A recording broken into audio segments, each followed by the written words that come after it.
3일 이상 그 집에 머문 사람은 없었다. 간호사들은 자신만만하게 들어와서 눈물을 흘리며 수치심에 사로잡혀 다시는 돌아오지 않겠다고 다짐하며 나갔다. 이유는 비비안 월리스라는 부유하고 쓰라리고 믿을 수 없을 정도로 잔인한 노파가 자신을 돌보려는 사람들을 부수려고 결심했기 때문이었다. 그러다 아마라가 들어왔다. 조용하고 집중하며 아무도 보지 못하는 고통을 안고 있는 흑인 간호사였다. 그녀는 절박하고 그 일이 필요했다. 그러나 그녀가 몰랐던 것은 그녀가 침묵의 잔혹한 전쟁에 발을 들이고 있다는 것이었다. 존엄성이 아무 의미가 없고 침묵이 무기가 되는 곳이었다. 비비안이 몰랐던 것은 아마라가 더 끔찍한 일을 겪었다는 것이었다. 그리고 이번에는 그녀가 무너지지 않을 것이었다. 월리스 저택은 시간이 멈춘 듯 보였다. 철문은 마치 더 이상 머무르지 않는 낯선 사람들을 맞이하는데 지친 듯 삐걱거렸다. 깨끗한 흰색 외관은 내부의 진실을 숨기고 있었다. 침묵. 평화로운 침묵이 아니라 무의식적으로 숨을 멈추게 하는 침묵이었다. 내부에서는 비비안 월리스가 원하지 않는 한 거의 아무것도 움직이지 않았다. 그녀의 아들 찰스는 애틀랜타의 부동산 제국의 상속자였으며 대부분의 시간을 회의, 여행, 그리고 산만함에 파묻혀 보냈다. 집과 그녀, 그의 어머니, 저택의 여왕을 피하기 위해서였다. 그녀는 방에 갇혀 있었지만 여전히 평생 사용했던 철권으로 통치하고 있었다.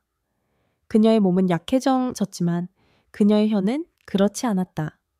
몇 주마다 새로운 간호사가 낙관적인 눈빛으로 앞문을 통과해 들어왔고 몇 주마다 그녀는 눈물과 자존감이 산산조각 채 떠났다. 비비안은 그들 모두를 해고할 이유를 찾았다. 무능하고 게으르고 무례하다고. 그러나 진실은 행간에 속삭여졌다. 비비안 월리스는 자신의 세계를 반영하지 않는 여성의 보살핌을 용납하지 않았다. 찰스는 개입하려고 노력했다. 정말로 그랬다. 그러나 그의 목소리는 그 집에서 큰 힘을 발휘한 적이 없었다. 그가 소년이었을 때 차갑고 무거운 그림자 아래 살았던 이유로 말이다. 그것은 여전히 성인이 된 그를 괴롭혔다. 그러던 어느 회색빛 월요일 아침 오전 8시 정각에 초인종이 울렸다. 찰스는 이미 그 주에 지쳐서 문을 열었다. 그곳에 서 있는 여자는 허리를 꼿꼿이 세우고 머리를 단정하게 묶고 눈은 흔들림이 없었다. 그녀의 짐은 작았지만 존재감은 작지 않았다. 그녀는 차분했지만 분명히 그곳에 있었다. 아마라 존슨, 그는 클립보드에 적힌 이름을 확인하며 물었다. 네, 제가 그 일을 맡으러 왔습니다. 그는 고개를 끄덕이며 옆으로 비켜섰다. 그의 눈은 그녀를 훑었다. 아프리카계 미국인 30대 중반, 화려하지 않지만 날카롭게 전문적이었다. 비비안이 말하기 전에 거부할 만한 여성이었다. 그러나 찰스는 더 이상 까다로울 여유가 없었다. 솔직히 말씀드리죠, 존슨 씨. 그는 그녀를 복도로 이끌며 말했다. 어머니와 함께 3일 이상 버틴 간호사는 없습니다. 그녀는 까다로워요. 아마라는 움츠러들지 않았다. 그녀는 공간을 둘러보았다. 화려한 가구, 딱딱한 카펫, 비싼 그림들. 모든 것이 완벽하고 차가웠다. 저는 사랑받으러 온 게 아닙니다. 그녀는 차분히 말했다. 돌보러 왔습니다. 찰스는 그녀가 대담한지 어리석은지 확신하지 못한 채 멈췄다. 어느 쪽이든 그는 그녀를 막지 않았다. 위층, 조금 열린 문 뒤에서 비비안은 지켜보고 있었다. 몸이 쇠약해졌어도 그녀의 눈은 아무것도 놓치지 않았다. 그리고 아마라를 보았을 때 그녀의 입술이 살짝 일그러졌다. 또 한 명, 그녀는 중얼거렸다. 그들의 첫 만남은 긴장감이 감돌았다. 아마라는 물과 약이 담긴 쟁반을 들고 들어갔다. 그녀는 전문적이고 존경심 있는 어조로 들어갔다. 안녕하세요, 월리스 부인. 저는 아마라입니다. 당신을 돌볼 것입니다. 비비안은 대답하지 않았다. 단지 고개를 돌려 아마라를 위아래로 훑어보았다. 존슨? 그녀는 이름이 신맛이 나는 것처럼 비웃었다. 맞아요. 요즘 기관에서는 아무나 보내는군요. 이 아마라는 반응하지 않았다. 그녀는 더 심한 말을 들었다. 침묵은 종종 완벽한 응답보다 강력했다. 여기 약입니다. 그녀는 부드럽게 말했다. 비비안은 움직이지 않았다. 그냥 서서 내가 먹는 걸 지켜볼 건가요? 그녀는 뱉어냈다. 당신이 올바른 용량을 복용했는지 확인해야 합니다. 비비안은 과장된 경멸로 약을 삼켰고 여전히 노려보며 손등으로 입을 닦았다. 다른 사람들보다 오래 버틸 거라고 생각하나 보군요. 그녀는 중얼거렸다. 기대하지 마세요. 아마라는 대답하지 않았다. 그녀는 쟁반을 들고 들어온 만큼 차분하게 방을 나갔다. 문 밖에서 그녀는 잠시 멈추고 깊은 숨을 쉬었다. 두려움 때문이 아니라 집중 때문이었다. 이 집은 그녀를 원하지 않았다. 비비안은 그녀를 원하지 않았지만 아마라는 더 끔찍한 일을 겪었다. 그날 저녁 그녀는 손님용 화장실에서 손을 씻고 거울 속 자신을 바라보았다. 그녀의 눈 밑의 다크서클은 이야기를 담고 있었지만 그 뒤의 불꽃도 마찬가지였다. 그녀의 여동생은 공공병원에서 죽었다. 방치되고 무시당하고 긴급하지 않다고 들었다. 그들은 기다리고 기다렸다. 누군가가 신경 쓸 때쯤에는 이미 너무 늦었다. 그날 이후 아마라는 조용히 맹세했다. 아무도 돌보고 싶어 하지 않는 사람들을 돌보겠다고. 설령 그것이 지옥으로 걸어 들어가는 것이라도. 그리고 이 집은 정확히 그런 느낌이었다. 다음 날 아침 식사는 정확히 오전 7시 30분에 제공되었다. 비비안은 늦는 것을 싫어했다. 특히 신경 쓰지 않는 척할 때. 아마라는 주저 없이 제 시간에 방에 들어왔다. 안녕하세요, 월리스 부인. 그녀는 안락의자 옆 테이블에 쟁반을 놓으며 말했다. 블랙티, 설탕 없이, 스크램블 에그 2개, 토스트는 살짝 구운 것, 요청하신 대로입니다. 비비안은 옆으로 날카롭고 차갑게 그녀를 흘겨보았다. 적어도 지시를 따를 줄 아는군. 아마라는 평정을 유지했다. 적절한 거리를 유지하며 가까이 앉아 모든 것을 관찰했다. 모든 제스처, 모든 멈춤, 모든 경멸의 흔들림. 마지막 사람은 비비안은 천천히 토스트 한 조각을 썰기 시작했다. 현대 건강 유행에 집착했어요. 내 차를 귀리 요구르트로 대체하려 했죠. 무례해. 잘 끝나지 않았겠네요. 3일 동안 버텼어요. 울면서 나갔죠. 백인 여자였지만 좋은 가문 출신은 아니었어요. 인생이 아무것도 가르쳐주지 않은 것 같은 표정이었어요. 아마라는 움츠러들지 않았다. 그녀는 비비안의 리듬을 배우고 있었다. 그녀가 사람들을 시험하는 방법은 소리가 아니라 독설이었다. 그리고 그 전 사람은? 그녀는 무심하게 물었다. 비비안은 이번에 날카롭고 자만심 가득한 미소를 지었다. 쿠바 여자는 영리하다고 생각했죠. 직원들과 스페인어로 대화했어요. 아무도 눈치채지 못할 거라고 생각했죠. 청소부와 친하게 지내려고 했어요. 천박한 정신. 그런 종류는 싫어해요. 그녀는 얼마나 버텼나요? 2일 반. 한 번 날개 대들었어요. 다시는 그녀를 보지 못했죠. 방 안의 침묵이 두터워졌다. 아마라는 그 여성들, 청구서와 아이들, 보이지 않는 압박을 받는 간호사들을 상상했다. 그리고 하나씩 그들은 비비안의 손에 의해 아니라 그녀의 말에 의해 파괴되었다. 심리학자 놀이도 시도했어요. 비비안은 덧붙였다. 감정적으로 열어보라고 했죠. 당신 같은 사람들이 내 인생에 대해 뭘 안다고 생각하나요? 아마라는 그녀의 시선을 만났다. 차분하고 흔들림 없이 생각보다 더 많이요. 순간적으로 비비안의 가면이 흔들렸다. 아마라는 일어나 쟁반에서 약을 가져와 건넸다. 약 드실 시간이에요? 비비안은 반박의 없이 약을 먹었다. 그 후의 침묵은 달랐다. 나중에 부엌에서 아마라는 점심을 드고 집 요리사인 돌로레스, 60대의 지친 손과 조용한 불꽃을 가진 여자가 그녀를 지켜보았다. 두 번째로 그 계단을 오르는 사람은 많지 않아요. 그녀는 접시를 닦으며 말했다. 대부분의 간호사들은 첫 점심 전에 그만둡니다. 아마라는 작은 미소를 지었다. 여기 얼마나 계셨나요? 2년. 찰스가 자라는 걸 봤고 비비안이 썩어가는 걸 봤어요. 그리고 여기서 영원히 멍든 채 떠나는 간호사들을 셀 수 없을 만큼 많이 봤어요. 왜? 돌로레스는 대답하기 전에 주위를 둘러보았다.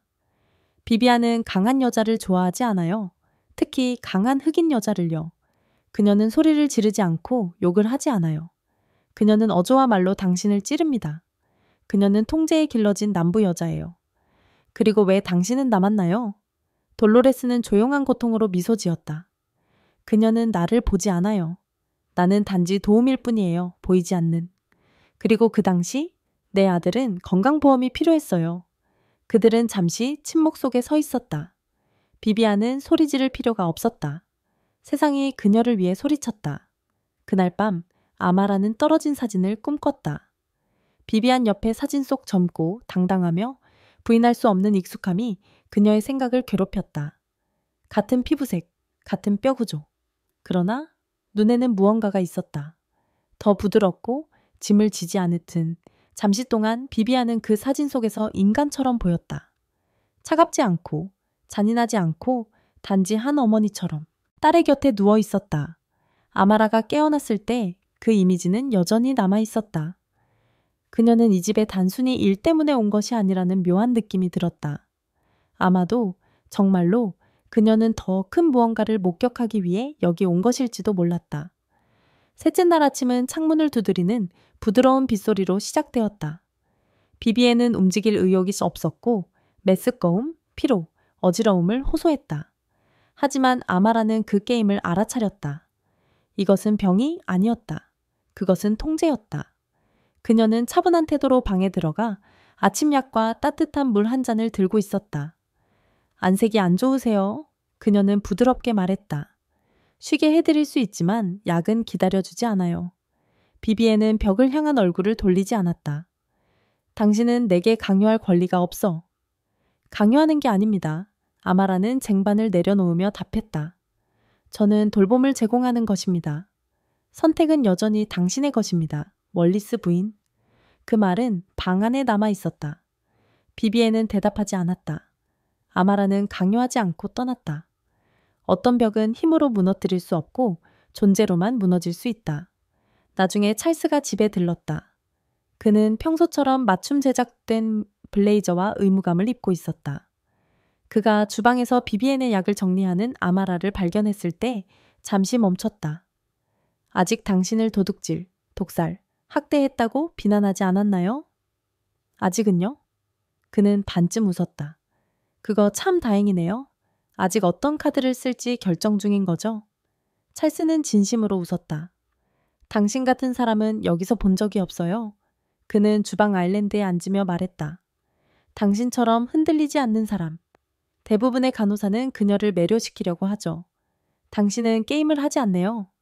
저는 고통과 게임을 하지 않아요. 아마라는 말했다.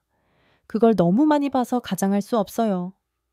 그날 오후 아마라는 바람을 쐬기 위해 정원으로 나갔다. 내부는 숨막히게 답답했지만 저택의 외부는 놀랍도록 평화로웠다. 수국, 제라늄, 장미가 줄지어 있었고 모두 정원사들이 손질했지만 비비에는 인정하지 않았다. 돌로레스는 차 한 잔을 들고 나타났다. 당신은 다른 사람들과 다르네요. 그녀는 옆에 앉으며 말했다. 그들은 두려워서 왔어요. 당신은 사명을 가지고 왔어요. 아마라는 천천히 차를 저었다. 저는 빚을 가지고 왔어요. 그녀는 조용히 말했다. 영혼 깊은 빚이요. 돌로레스는 고개를 갸우뚱했다.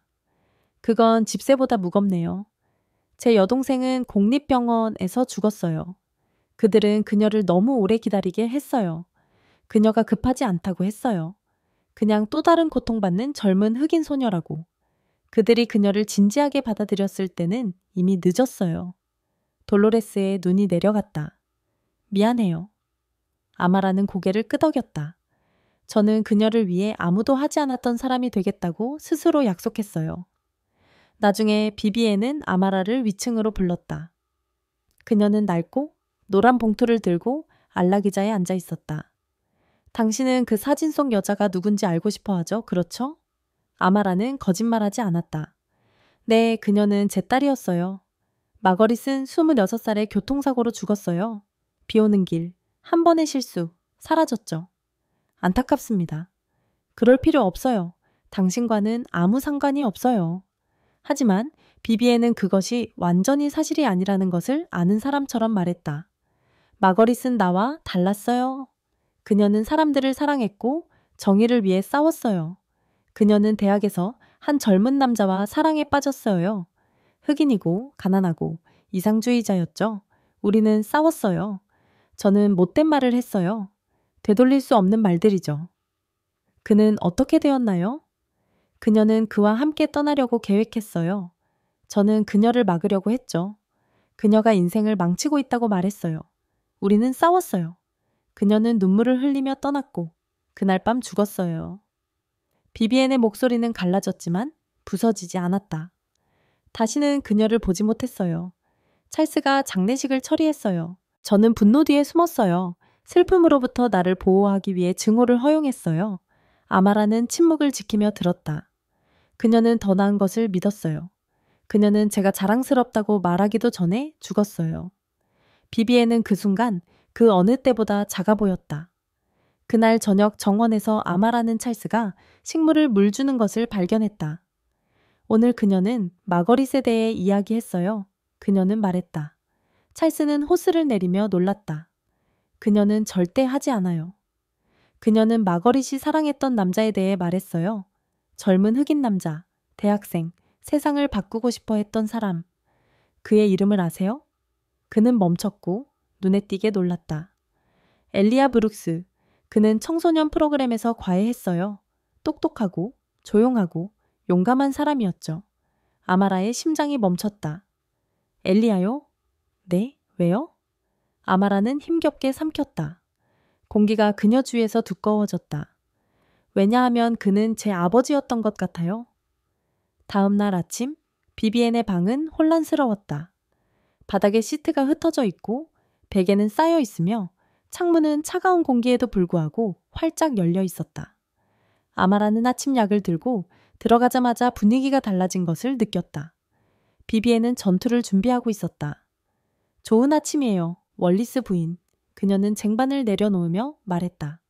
그녀의 목소리는 안정적이고 연습된 것이었다. 비비엔은 그녀를 보지 않았다. 당신은 당신의 작은 손님방에서 잘 잤나요? 여기서 손님처럼 느껴지네요. 제 역할을 알고 있어요. 아마라는 차분히 답했다. 저는 당신을 돌보러 왔어요. 나는 돌봄을 원하지 않아요. 나는 당신이 떠나길 원해요. 당신의 그 고결한 침묵이 나를 짜증나게 해요. 그래도 아마라는 굳건히 서 있었다. 계약을 종료하고 싶다면 그것은 당신의 선택입니다.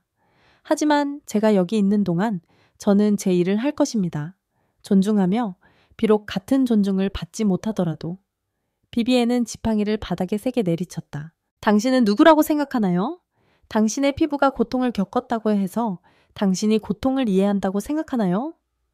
아마라는 침묵이 가라앉도록 했다. 아니요, 그렇게 생각하지 않아요. 하지만 그 때문에 제가 보이지 않는 것도 아니에요. 비비엔은 눈을 깜빡였다. 그것이 그녀를 흔들었다. 내 방에서 나가. 여기 약을 놓고 갈게요. 1시간 후에 돌아올게요. 그때 결정하세요. 밖에서 찰스는 벽에 기대어 있었다. 그녀가 뒤집어졌군요. 그녀는 과정을 거치고 있어요. 당신은 머물고 있는 거죠? 제가 아직 여기 있잖아요? 그는 웃었다. 당신은 이 집에서 본 사람 중 가장 인내심이 많아요. 그건 인내가 아니에요. 아마라는 말했다. 그건 가르쳐지지 않는 저항이에요. 고통을 통해 만들어진 거죠. 점심때 비비엔은 목욕을 거부했다. 그건 침해예요. 난 당신 같은 사람들이 내 몸을 만지는 걸 원하지 않아요.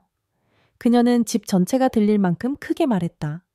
아마라는 움츠리지 않았다. 그녀는 의자 옆에 무릎을 꿇고 눈높이를 맞췄다. 당신은 하루 종일 저를 모욕할 수 있어요. 하지만 기본적인 위생을 거부하면 당신의 몸은 고통받을 거예요. 상처가 시작되고 그 다음에는 감염이 옵니다. 어떤 약도 그것을 고칠 수 없어요. 그게 당신이 원하는 건가요? 비비엔은 그녀를 응시했다. 분노는 없었고 단지 충격만 있었다. 당신은 아이처럼 행동하고 있어요. 저는 게임을 하러 온 게 아니에요. 당신이 저를 미워하더라도 돌보러 왔어요. 잠시 멈추고 처음으로 30분만 혼자 있게 해줘요. 그 후 도와줘요. 그것은 승리는 아니었지만 무언가였다. 그날 저녁 정원에서 찰스는 벤치에 앉아있는 아마라에게 다가왔다. 그녀는 절대 물러서지 않아요. 당신이 처음이에요. 그녀는 물러서는 게 아니에요. 아마라는 말했다. 그녀는 천천히 무너지고 있어요. 마지막까지 머물 건가요? 아마라는 하늘을 올려다보았다. 저에게 마지막은 그녀가 죽을 때가 아니에요. 그녀의 고통이 다른 사람들을 더 이상 상처 주지 않을 때예요. 그날 밤 비비에는 아마라가 가져다 준 캐모마일 차를 마셨다. 그녀는 고맙다는 말도 논쟁도 하지 않았지만 아마라가 불을 끌 때 어둠 속에서 속삭임을 들었다. 당신의 손은 내 딸의 손처럼 부드럽네요. 아마라는 문 앞에서 멈춰 섰다. 그녀는 대답하지 않았다. 그럴 필요가 없었다. 처음으로 비비에는 이기고 싶지 않았다. 그녀는 보이고 싶었다. 그 아침 비비엔의 침실은 향수에서 나는 것이 아니라 막 세탁한 시트와 아마라가 그녀의 관절을 진정시키기 위해 사용한 따뜻한 수건에서 나는 라벤더 향이 났다. 일상은 자리 잡고 있었다. 공기는 조용했지만 그것이 평화롭다는 것을 의미하지는 않았다. 비비엔은 더 이상 소리 지르지 않았다. 이제 그녀는 더 미묘한 무기를 사용하고 있었다. 아마라가 비비엔의 부은 다리에 부드럽게 연고를 바르는 동안 그 여자는 침묵을 깨고 말했다. 아이 있나요? 아니요. 아마라는 고개를 들지 않고 대답했다. 적어도 당신은 불행을 곱하지는 않았네요. 그것은 상처를 주기 위한 문장이었다. 우아한 잔인함. 아마라는 움츠리지 않았다. 그녀는 크림을 다 바르고 손을 닦고 일어섰다. 당신은 저를 모릅니다. 월리스 부인? 하지만 저는 당신 같은 여자를 알아요. 비비에는 눈을 가늘게 떴다. 아직도 견습생인 주제에 큰 소리치네요. 저는 통제를 힘으로 착각하는 여자를 알아요. 다른 사람을 작게 만드는 것이 힘이라고 생각하는 여자를요. 하지만 깊은 곳에서는 그저 비싼 신발을 신은 두려움일 뿐이에요. 비비엔의 턱이 경직되었다. 아마라는 대답을 기다리지 않고 나갔다. 그날 아침 돌로레스는 아마라의 손님방으로 와서 봉투를 건넸다. 이게 당신에게 왔어요. 그것은 아마라가 이전에 일했던 병원에서 온 것이었다. 응급실로 돌아가려는 그녀의 요청에 대한 단호하지만 정중한 거절의 편지였다. 그녀의 대체 계획은 사라졌다. 돌로레스는 그녀 옆에 앉았다. 나쁜 소식인가요? 그저 상기시키는 거예요. 제가 돌아갈 곳이 없었다. 돌로레스가 그녀의 손 위에 손을 얹었다. 어쩌면 여기가 바로 네가 있어야 할 곳일지도 몰라. 아마라는 천천히 고개를 끄덕였지만 그것이 축복인지 함정인지 확신할 수 없었다. 다음 날 비비에는 전략을 바꿨다. 그녀는 찰스가 방문했을 때 미소를 지으며 말했다. 아마라에게 태도 문제가 있다고. 집안의 전통을 따르지 않고 존경심이 부족하다고. 그러면서도 도자기 숟가락으로 차를 저었다. 엄마, 간호사가 필요해요. 아니면 하인이 필요해요? 찰스가 반쯤 웃으며 물었다. 나는 자신의 자리를 아는 사람이 필요해. 그리고 그 자리가 당신보다 아래라고 생각해요? 언제나 그랬어. 찰스는 고개를 저으며 좌절한 채 방을 나갔다. 그는 계단 옆에서 아마라를 발견했다. 그녀가 널 해고시키려고 해. 알아요. 어떻게 하실 건가요? 아무것도. 그는 그녀를 응시했다. 아무것도. 그녀는 통제력을 잃고 있어. 그래서 더 꽉 쥐려고 하는 거야. 내가 반응하면 그녀가 이겨. 하지만 내가 계속해서 돌보고 평정심을 유지하면 그녀는 자신의 모습을 직면해야 해. 찰스는 그녀를 경외와 불신이 섞인 눈으로 바라봤다. 심리학을 공부했나요? 아니요. 아마라가 말했다. 난 그녀 같은 사람에게서 자랐어요. 그날 밤 비비에는 아마라를 거실로 불렀다. 그녀는 벽난로 옆에 있었고 부드러운 빛이 그녀의 주름진 얼굴에 그림자를 드리웠다. 그녀의 손은 약간 떨렸지만 눈은 날카로웠다. 네가 싫은 이유를 알아? 비비에는 돌아보지 않고 말했다. 내가 부서지지 않아서요.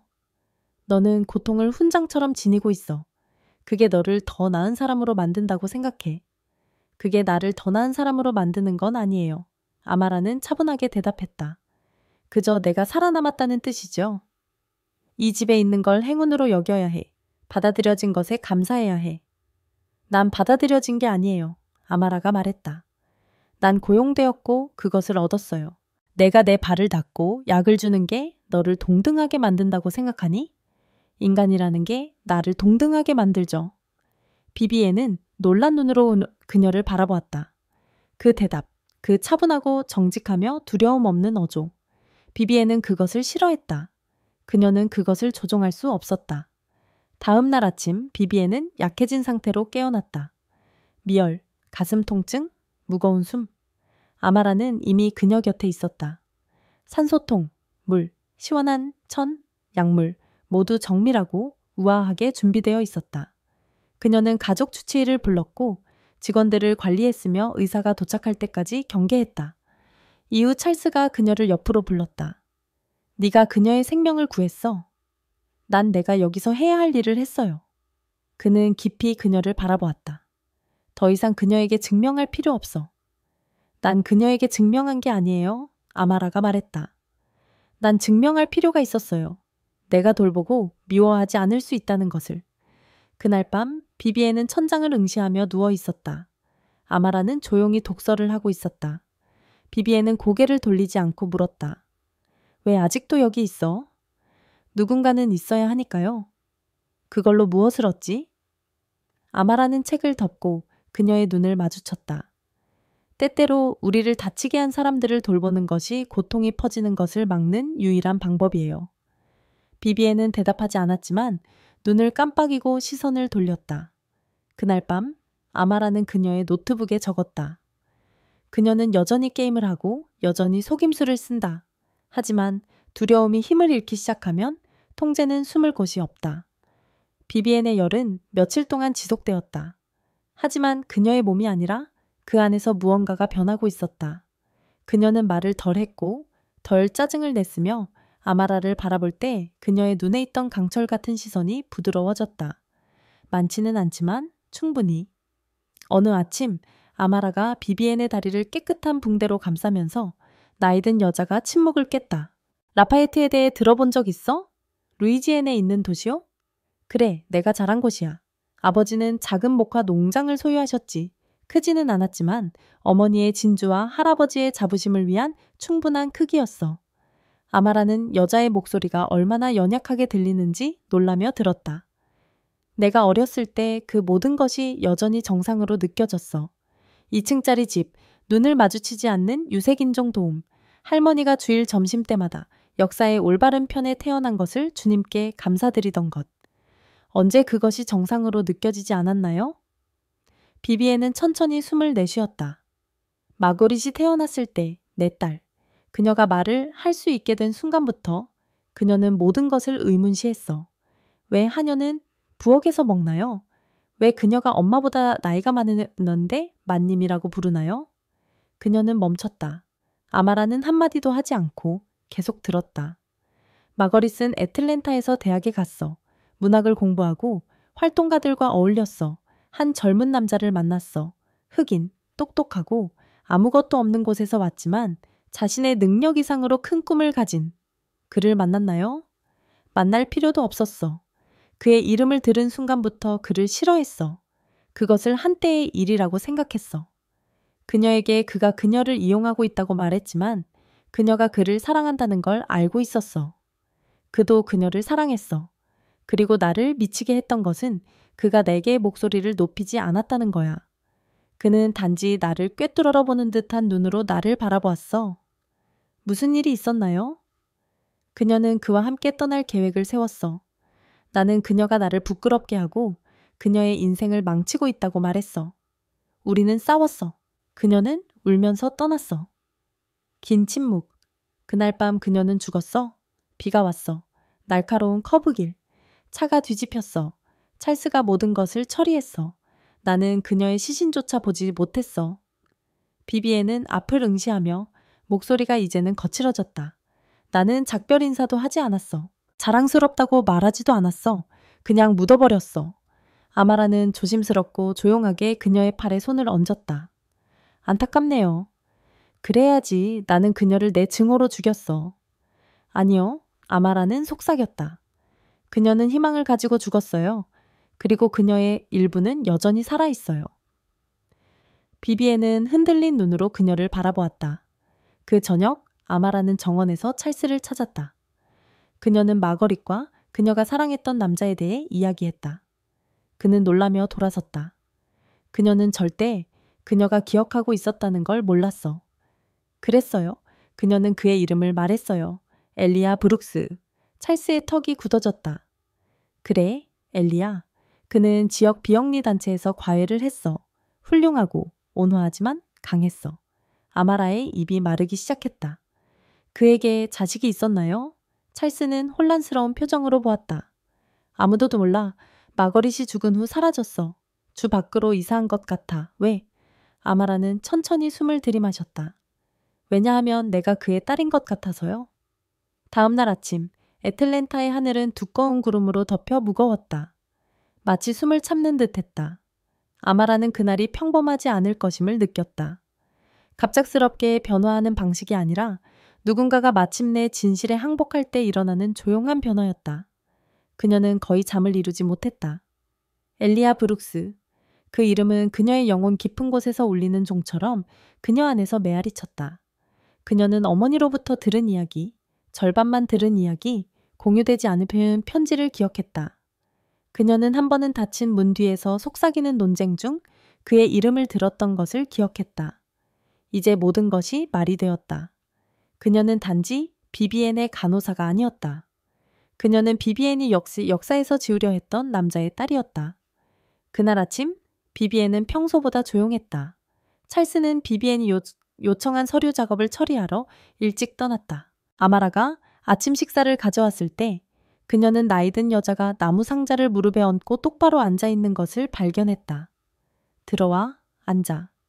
아마라는 명령을 따랐다. 비비엔은 그녀도 잠을 자지 않는 것처럼 보였다. 그녀의 눈은 움푹 들어갔지만 평소보다 맑았다. 꿈을 꿨어. 비비엔은 말했다. 마거릿이 나왔어. 그녀는 내가 18살 때 사준 노란 드레스를 입고 있었어. 그녀는 내게 미소 지었고 그 뒤에는 엘리아가 있었어. 아마라는 숨을 멈췄다. 그는 항상 그랬던 것처럼 나를 바라봤어. 조용하고 단호하게 내가 한 모든 것을 알고도 나를 미워하지 않기로 선택한 것처럼. 그녀는 상자를 열었다. 안에는 나이 들어 노란색으로 변한 편지 한 장이 있었다. 필체는 강하고 기울어져 있었다. 그는 마거릿이 죽기 일주일 전에 이 편지를 썼어. 그는 그것을 보냈어. 그들의 사랑이 내 자존심보다 강하다고 했어. 난 그녀에게 보여주지 않았어. 그녀는 그것을 아마라에게 건넸다. 서명은 그녀의 가슴을 강타했다. 엘리아 브룩스. 그녀가 읽는 각 단어는 그녀가 결코 알지 못했던 아버지, 사랑하고 싸우고 존엄성을 가지고 거절을 견뎌낸 아버지의 한 조각을 발견하는 것 같았다. 비비에는 그녀를 지켜보았다. 그가 내 아버지였지, 그렇지? 아마라는 고개를 끄덕였다. 그녀의 목이 아팠다. 그랬던 것 같아요. 비비에는 눈을 감았다. 다시 눈을 떴을 때 그녀의 시선에는 날카로움이 없었다. 오직 슬픔만이 있었다. 너는 우연히 여기 있는 게 아니었어. 그녀는 속삭였다.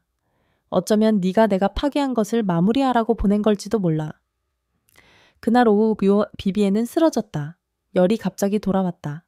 혈압은 급격히 떨어졌다. 찰스는 아마라가 군사적 정밀함으로 일하는 것을 보고 집으로 급히 돌아왔다. 산소가 흐르고 아이비 수액이 준비되고 직원들에게 명확한 지시, 침착하고 집중했다. 의사가 그녀를 진찰한 후 가족 주치의는 안정되고 있습니다. 하지만 여전히 연약합니다. 어떤 스트레스도 그녀를 위험에 빠뜨릴 수 있습니다. 라고 말했다. 의사가 떠난 후 찰스는 아마라에게 말했다. 다시 그녀를 구했군요. 저는 해야 할 일을 했을 뿐이에요. 그녀가 대답했다. 찰스는 낮은 목소리로 말했다. 당신은 그녀의 몸을 구한 것 이상을 했어요. 그녀의 영혼을 변화시켰어요. 아마라는 대답하지 않았지만 가슴 속에 무언가가 풀리는 것을 느꼈다. 처음으로 싸우는 것이 아니라 자유롭게 되는 기분이었다. 그날 밤 비비에는 어둠 속에서 아마라가 여전히 그녀의 침대 옆에서 맥박을 체크하는 것을 보며 깨어났다. 당신도 쉬어야 해요. 비비엔이 속삭였다. 당신도요. 그들은 작은 미소를 교환했다. 당신은 저를 미워해야 해요. 비비엔이 말했다. 당신에게는 그럴 이유가 충분해요. 그래야겠죠. 아마라가 동의했다. 하지만 증오는 아무것도 치유하지 못해요. 비비엔의 입술이 떨렸다. 만약 돌아갈 수 있다면 돌아갈 수 없어요. 아마라가 말을 끊었다. 하지만 남은 것으로 무엇을 할지 선택할 수 있어요. 그 후의 침묵은 어색하지 않았다. 그것은 신성했다. 다음날 아침 비비에는 참나무 아래 정원 벤치로 가고 싶다고 했다. 마거릿이 책을 읽던 같은 벤치, 엘리야가 그녀를 몰래 기다리던 곳이었다. 아마라는 그녀를 부드럽게 밖으로 데리고 나갔다. 새들이 머리 위에서 지저귀었다. 공기는 생명으로 가득 차 있었다. 마거릿은 다른 사람이 용기를 내지 못한 꽃을 키우고 싶다고 했어요. 비비엔이 속삭였다. 이제야 이해했어요. 아마라는 그녀의 어깨에 손을 얹었다. 그녀는 미래를 심고 있었어요. 그리고 당신은 그것을 피우고 있어요. 그날 오후 찰스가 법원에서 돌아왔다. 그녀가 공식적으로 했어요. 당신은 그녀의 유언장에 가족으로 등록됐어요. 아마라는 놀랐다. 그녀의 돈은 원하지 않아요. 그녀는 강경했다. 아마라는 가방에서 접힌 종이를 꺼냈다. 대오 낳은 아이디어가 있어요. 그것은 단순하고 아름다운 청사진이었다. 나 같은 가족과 그녀 같은 노인들을 위한 웨스트엔드의 무료 클리닉, 그리고 그녀의 딸의 이름을 붙이고 싶었어요. 찰스는 제안을 읽으며 감정이 북받쳤다. 마거릿의 집, 그는 속삭였다. 아마라는 고개를 끄덕였다. 아무것도 지우진 못하지만 지속되는 무언가를 만들 수 있어요. 처음으로 누구에게도 굽히지 않았던 비비엔 월리스는 속삭였다. 고마워요. 아마라는 새벽에 깨어났다. 이유는 몰랐지만 그녀의 영혼이 가득 찬 느낌이었다. 무겁지 않고 그냥 고요했다. 폭풍 후의 고요함 같은 느낌이었다. 그녀는 맨션의 현관에 서서 스웨터를 두르고 시원한 애틀랜타 공기를 들이마셨다. 돌로레스가 그녀를 밖에서 찾았다. 그녀는 평화롭게 잤어요. 나이든 여자가 말했다. 움직이지도 않았어요. 아마라는 고개를 끄덕였다. 그녀는 준비가 된 것 같아요. 돌로레스는 더 이상 묻지 않았다. 그녀는 아마라의 팔에 손을 얹고 말했다. 당신도요?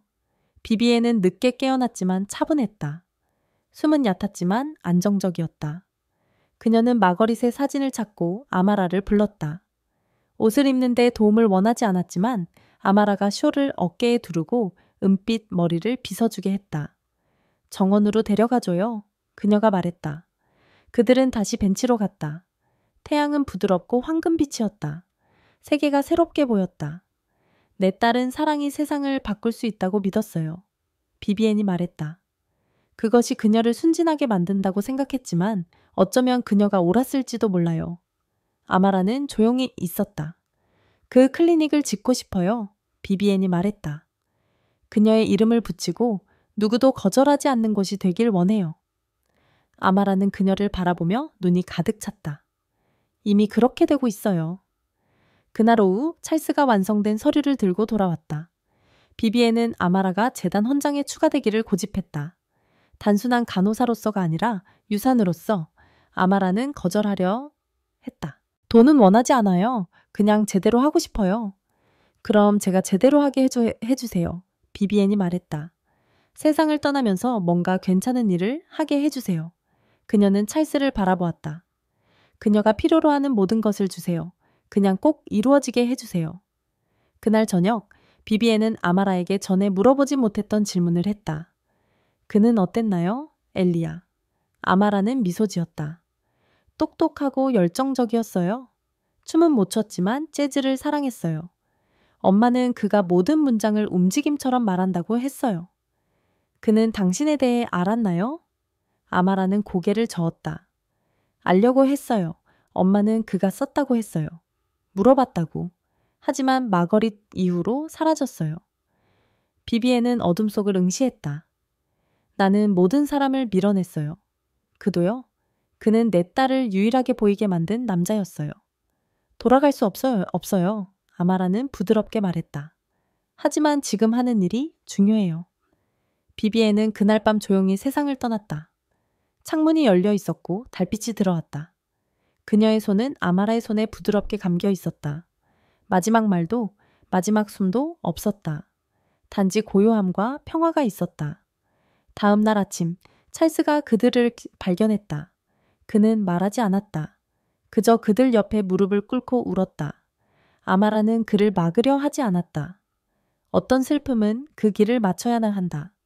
장례식은 비비엔이 요청한 대로 간단했다. 화려함도 과시도 없었다. 단지 몇 개의 의자가 같은 참나무 아래에 있었다. 아마라는 발언을 요청받았다. 그녀는 가슴이 천둥처럼 뛰는 가운데 섰다. 비비엔 월리스는 강한 여성이었지만 그녀의 마지막 날들에 드문 일을 했어요. 그녀는 변화를 선택했어요. 그리고 그것은 칭찬 이상의 것을 받을 자격이 있다고 생각해요. 그것은 인정을 받을 자격이 있어요. 누구나 똑같이 남을 수 있지만 더 나은 사람이 되려고 노력하는 용기를 가진 사람만이 그렇게 할 수 있어요. 그녀의 목소리가 갈라졌다. 그녀는 완벽하게 죽지 않았어요. 하지만 도달하려고 했어요. 때로는 그것이 전부예요. 군중은 조용했다. 그러나 그 침묵 속에는 신성한 무언가가 있었다. 구원된 삶, 다시 쓰여진 이야기, 다시 태어난 유산. 월리스 저택은 이제 다르게 느껴졌다. 단지 조용해진 것이 아니었다. 그것은 다르게 숨쉬었다. 더 이상 오래된 고통의 무게가 벽에 눌려있지 않았다. 한때 모든 모퉁이에 살았던 긴장이 사라졌다. 남은 것은 기억이지 쓰라림이 아니었다. 아마라는 며칠 더 머물렀다. 의무 때문이 아니라 끝을 기리기 위해서였다. 어느 아침 그녀가 마지막으로 비비엔의 약장을 정리하고 있을 때 찰스가 2잔의 커피를 들고 문가에 나타났다. 아직도 누군가를 돌보려고 하네요? 그가 부드럽게 미소 지으며 물었다. 아마라는 머그잔을 받았다. 습관은 쉽게 사라지지 않아요. 그들은 주방 테이블에 앉았다. 햇빛이 창문을 통해 들어와 한때 그림자만 있었던 공간에 빛을 비추었다. 어머니가 편지를 남겼어요. 찰스가 말했다. 하나는 저에게, 하나는 당신에게. 아마라의 손이 머그잔 위에서 멈췄다. 저에게요? 그는 그녀에게 봉투를 건넸다. 그녀의 이름이 흔들리는 필체로 앞면에 쓰여 있었다. 비비에는 뒷면에 작은 글씨로 서명했다. 아마라는 잠시 그것을 응시하다가 조심스럽게 열었다. 아마라, 내가 인생에서 더 많은 용기를 가졌다면 당신에게 직접 이 말을 했을 거예요. 하지만 용기는 다른 모든 것처럼 늦게 왔어요. 당신은 내가 바라보고 싶지 않았던 거울이었어요. 당신은 내가 다른 사람들에게서 부수려고 했던 강함을 가지고 있었어요. 하지만 당신은 부서지지 않았어요. 당신은 남았어요. 당신은 돌봤어요. 당신은 나를 보았어요. 당신은 내가 그것을 얻기 전에 나를 용서했어요. 당신은 증오의 아이가 아니에요.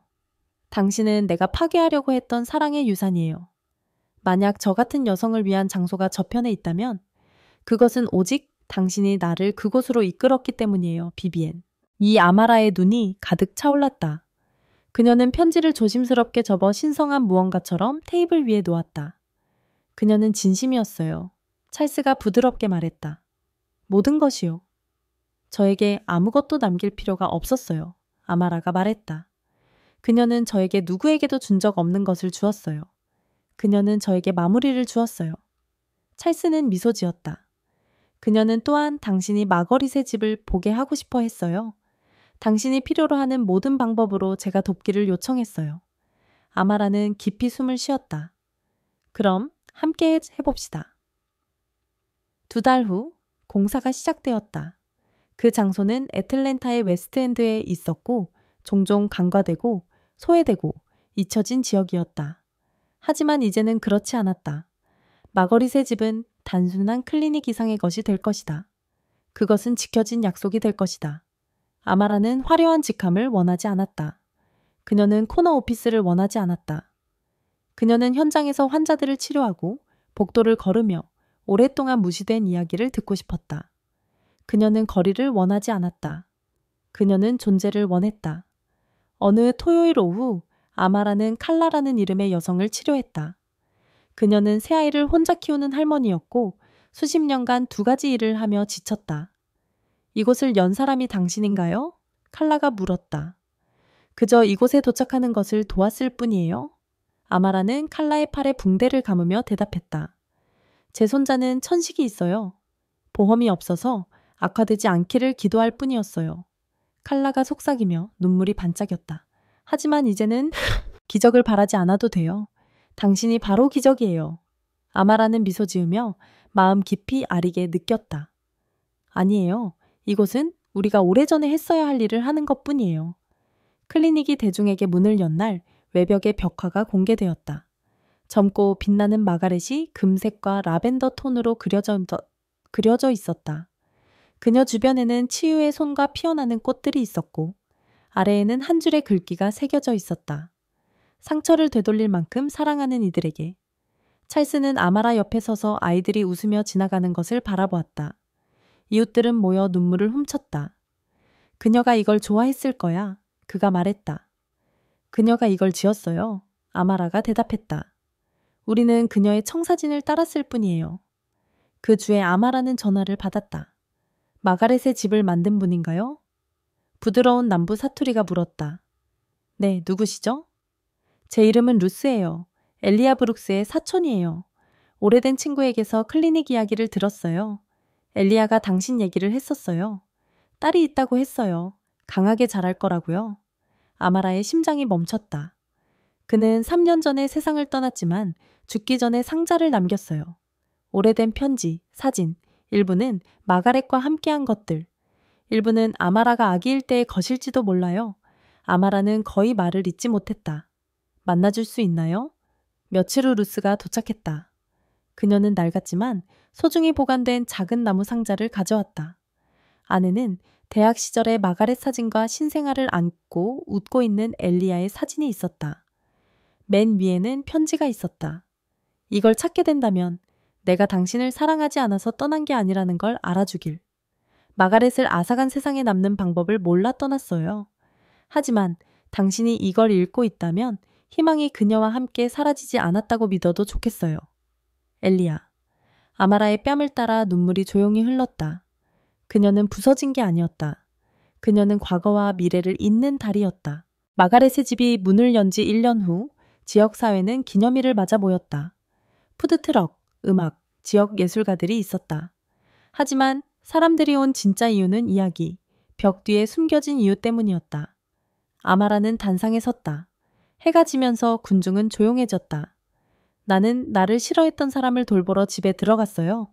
그녀가 말했다. 하지만 떠나지 않고 머물렀고 그녀는 변했어요. 그녀는 앞에 있는 얼굴들을 훑어보았다. 어머니들, 어르신들, 청소년들, 간호사들, 교사들. 나는 강에서 머문 게 아니에요. 무시당하고 외면당하고 소외된 기분을 기억했기 때문에 머물렀어요. 잠시 멈췄다.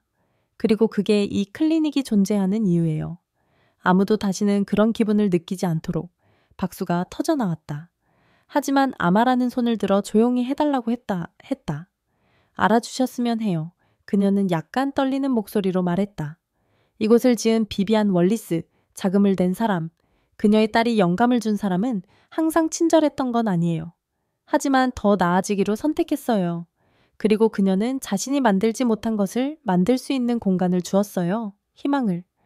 군중 속에는 낯선 사람들과 친구들의 눈물도 있었다. 그녀는 완벽하게 죽지는 않았지만 구원받아 죽었고 그건 중요해요. 행사 후 8살도 안 된 어린 소녀가 아마라에게 달려왔다. 그녀는 하트로 둘러싸인 막대기 인형 그림을 내밀었다. 그중 하나에는 아마라 선생님이라고 적혀 있었다. 할머니를 도와주셔서 감사합니다. 이제 할머니는 아프지 않아요. 아마라는 무릎을 꿇었다. 이름이 뭐니, 귀여운 아가?